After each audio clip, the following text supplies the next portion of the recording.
अगहन अर्थात मार्गशीर्ष के महीने में प्रत्येक गुरुवार को महालक्ष्मी की पूजा आराधना की जाती है।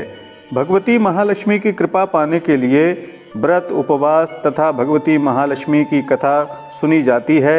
आज की इस वीडियो में गुरुवार महालक्ष्मी व्रत कथा को लेकर मैं काशी वाराणसी से पंडित सतीश चंद्र पांडे आचार्य कश्यप उपस्थित हूँ। यदि आप चैनल पर नए हैं या अभी तक आपने सब्सक्राइब नहीं किया है तो चैनल को सब्सक्राइब करके नोटिफिकेशन बेल को ऑन कर लीजिएगा। भगवती लक्ष्मी की आपके ऊपर अवश्य कृपा होगी।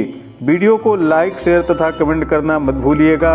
आइए इस महत्वपूर्ण वीडियो का शुभारंभ करते हैं। बोलिए महालक्ष्मी मैया की जय। अगहन महीने में भगवती महालक्ष्मी की व्रत कथा के श्रवण और पठन से दुख दरिद्रता दूर हो जाती है। भगवती महालक्ष्मी की कृपा से सुख संपत्ति ऐश्वर्य प्राप्त होता है। मन की इच्छाएं पूरी हो जाती हैं। माता के अनेक रूप तथा नाम हैं। वह इस भूमि पर छाया के नाम से शक्ति तृष्णा शांति जाति लज्जा श्रद्धा कांति वृत्ति स्मृत दया तुष्टि माता अधिष्ठात्री एवं लक्ष्मी के रूप में स्थित हैं। उन्हें हम प्रणाम करते हैं। कैलाश पर्वत पर वह पार्वती के रूप में हैं, क्षीर सागर में सिंधु कन्या के रूप में हैं तथा स्वर्गलोक में महालक्ष्मी के रूप में विराजमान हैं। इस भूलोक में वह लक्ष्मी के नाम से, ब्रह्मलोक में सावित्री के नाम से, ग्वालों में राधिका के नाम से तथा वृंदावन में रासेश्वरी के नाम से विराजमान रहती हैं। चंदन वन में चंद्रा के नाम से, चंपक वन में गिरिजा, पद्म वन में पद्मा, मालती वन में मालती के नाम से तथा कुंदन वन में कुंदवती, केतकी वन में सुशीला, कदम्ब वन में कदम्बमाला, राजप्रसाद में राजलक्ष्मी और घर में गृहलक्ष्मी के रूप में जानी और पहचानी जाती हैं। इस तरह सर्वथा चारों और सर्वभूत में सुपरिचित माता श्री महालक्ष्मी की यह कथा है। अब हम इसका श्रवण करेंगे और पठन करेंगे। भारतवर्ष के सौराष्ट्र देश में द्वापर युग की यह कहानी है। सौराष्ट्र में उस समय एक भद्रशवा नाम के राजा रहते थे। वह बहुत ही पराक्रमी थे। चारों वेद, 6 शास्त्र, 18 पुराणों का उन्हें ज्ञान था। उनकी रानी का नाम सुरत चंद्रिका था। रानी दिखने में सुंदर और सुलक्षण थी तथा पतिव्रता थीं। उन दोनों को 7 पुत्र तथा उसके बाद एक कन्या का वरदान मिला था। कन्या का नाम श्यामबाला था। एक बार महालक्ष्मी जी के मन में आया कि जाकर उस राजा के राजप्रसाद में रहें। इससे राजा को दुगनी धन दौलत प्राप्त होगी और वह उस धन दौलत से अपनी प्रजा को और सुख दे पाएगा। यह सोचकर भगवती महालक्ष्मी ने एक बूढ़ी ब्राह्मणी स्त्री का रूप धारण किया। हाथ में लाठी लेकर लाठी के सहारे ही वह राजा के द्वार तक जा पहुंची। यद्यपि उन्होंने बूढ़ी औरत का रूप धारण किया था पर उनके चेहरे पर दिव्य तेज था। उन्हें देखते ही एक दासी सामने आई। उसने इनका नाम काम धर्म पूछ डाला। वृद्ध ब्राह्मणी का रूप धारण किए हुए माता लक्ष्मी ने कहा, हे बालिके, मेरा नाम कमला है और मेरे पति का नाम भुवनेश है। हम द्वारिका में रहते हैं। तुम्हारी रानी पिछले जन्म में एक वैश्य की पत्नी थी। वह वैश्य गरीब था। दरिद्रता के कारण हर रोज घर में झगड़े होते थे तथा उसका प्रति रोज उसे मारता था। इन बातों से तंग आकर वह घर छोड़कर चली गई थी तथा जंगल में खाली पेट ही भटकने लगी थी। उसकी इस दुर्दशा को देखकर मुझे दया आई। तब मैंने उसे सुख संपत्ति देने वाली श्री महालक्ष्मी की कथा सुनाई थी। मेरे कहने पर उसने भगवती का व्रत किया था। भगवती महालक्ष्मी जब प्रसन्न हुई तब उसकी गरीबी दूर हो गई थी। उसका घर संसार दौलत संतति संपत्ति से भर गया था। बाद में पति पत्नी दोनों परलोक सिधार गए। लक्ष्मी व्रत करने के कारण वह लक्ष्मी लोक में निवास करने लगे।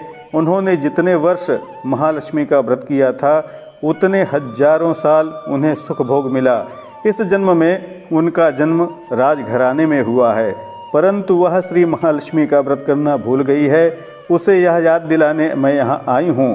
बुढ़िया की बातें सुनकर दासी ने उन्हें प्रणाम किया तथा श्री महालक्ष्मी का व्रत किस तरह से किया जाए इस बारे में उन्होंने उससे पूछा। भगवती महालक्ष्मी ने उसे सारी विधि बतलाई। इसके बाद वह दासी माता को प्रणाम करके रानी को बताने के लिए अंदर चली गई। राज वैभव के नशे में चूर रानी को अपने ऐश्वर्य का इतना घमंड था, संपत्ति तथा अधिकार की वजह से वह उन्मत्त हो गई थी। दासी द्वारा बताई गई बुढ़िया की बातें सुनकर वह आग बबूला होकर राजद्वार पर आकर बुढ़िया रूप धारण की हुई महालक्ष्मी पर बरस पड़ी। उसे यह मालूम नहीं था कि भगवती महालक्ष्मी स्वयं ही वृद्ध माता का रूप धारण करके द्वार तक आई हैं, परंतु रानी का इस कदर रूखा बर्ताव तथा अपना अनादर देखकर माता ने वहाँ ठहरना ठीक नहीं समझा। वह वहाँ से चल पड़ी। राह में उन्हें राजकुमारी श्यामबाला मिली। उन्होंने श्यामबाला को सारी बात बताई। श्यामबाला ने अपनी ओर से श्री महालक्ष्मी माता से क्षमा मांगी। माता को उस पर दया आई। उन्होंने श्यामबाला को श्री महालक्ष्मी व्रत के बारे में बतलाया। उस दिन अगहन मार्गशीर्ष मास का पहला गुरुवार था। श्यामबाला ने परम श्रद्धा से भगवती का व्रत किया। फलस्वरूप राजा सिद्धेश्वर के सुपुत्र मालाधर से उसका विवाह हुआ। वह धन दौलत संपत्ति ऐश्वर्य से माला माल हो गई। पति के साथ ससुराल में आनंद से दिन बिताने लगी। इधर श्री महालक्ष्मी का रानी पर प्रकोप हुआ। फलस्वरूप राजा भद्रशवा का राज्य तथा राज कारोबार सब नष्ट हो गया, यहाँ तक कि खाने के लाले पड़ गए। ऐसी हालत में एक दिन रानी ने राजा से निवेदन किया कि हमारा दामाद इतना बड़ा राजा है, धनवान है, ऐश्वर्यशाली है, क्यों ना उसके पास जाया जाए। अपना हाल उसे जरूर बताएंगे तो वह हमारी मदद जरूर करेगा।